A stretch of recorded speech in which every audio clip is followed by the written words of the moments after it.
mume na mke wameachana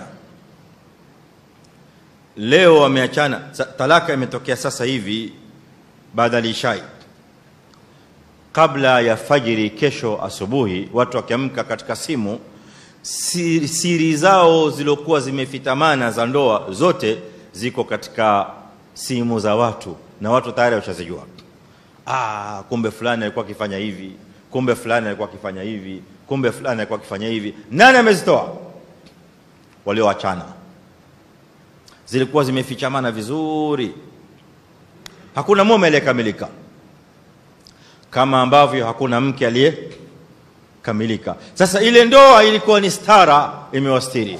Hunna libasun lakum wa antum libasun lahunna, nyinyi ni mavazi kwao na wao ni mavazi kwenu. Mavazi inafanya kazi gani? Libasi inafanya kazi gani? Kazi ya stara. Kwa hivyo ndio maana ya ndoa. Ndoa inastiri kila aina ya aibu. Sasa inakuwaje leo mume na mke wamekosana, zile siri zote zinatolewa? Mume aenda kueleza watu wake wa nyumbani, mke, jamani, nyinyi mlikuwa mjui mimi namwacha bwana, alikuwa na hivi ana hivi ana hivi ana hivi ana hivi. Mambo labda alikuwa nayo, mengine ya kweli, mengine ya urongo, yabandikwa yote.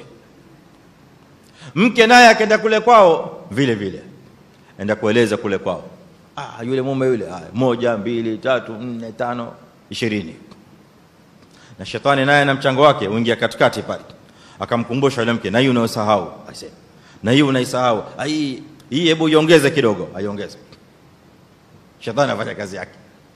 Sasa ndugu zangu ni Waislamu, tuulizane, hii ndio asrah aljamil aliyotaka Allah subhanahu wa ta'ala, wasarihuhunna sarahan jamila. Ndio hii sarahan jamila, ya kwamba ikifika wakati wa kuachana, watu watoane masiri, watu wakosoane, watu watoane aibu, watu watukanane, watu wavunjane heshima, watu wafanyane, waingie katika kila aina ya udhia baina mume na mke. Sio hiyo sarah jamil. Asarah aljamil, yule mke siku ulipoamua umtaki tena, unamchukua unampeleka kwao.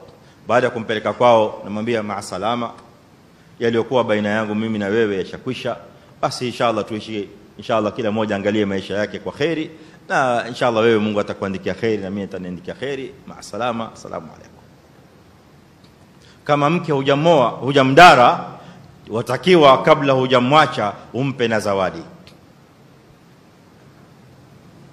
Najua washtuka, namwacha tena nimpe na zawadi tena? Qur'ani yakwambia wampa talaka na huko wampa zawadi. Maana Qur'ani ndivyo inavyosema, inasema wamati'uhunna, mke ambaye hujamdara ukimwacha wampa zawadi, mpa zawadi yake, kisha umwache kwa wema.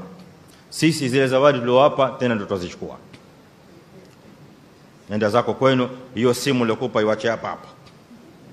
Simu, acha simu yangu hapa, na hivyo viatu si mimi ndio navinunua, viacha hapa viatu, atakuja kuvivaa mwenzio, nikimoa atavivaa hivyo viatu.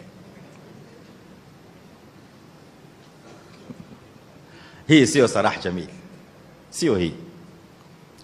Asarah jamil ni watu wanachana, kila mmoja katika mume na mke roho yake imeridhia. Kesho akisikia kuna baya limemfika yule mke, yule mume atamwombea khairi na mke atamwombea khairi kadhalika, hakuna ubaya wote. Wasarihuhunna sarahan jamila.